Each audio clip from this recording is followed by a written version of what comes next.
గద్వాల జిల్లాలో రోడ్డు ప్రమాదం జరిగింది. ఇటిక్యాలపాడు హైవేపై అదుపు తప్పి ఏపీఆర్టీసీ బస్సు బోల్తాపడింది.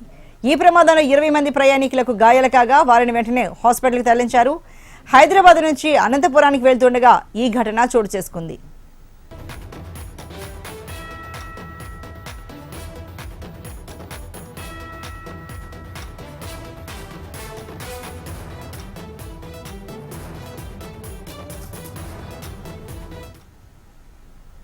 గద్వాల జిల్లాలో రోడ్డు ప్రమాద దృశ్యాలు మనం ఇప్పుడు హెచ్ఎం టీవీ స్క్రీన్ పై చూస్తున్నాం.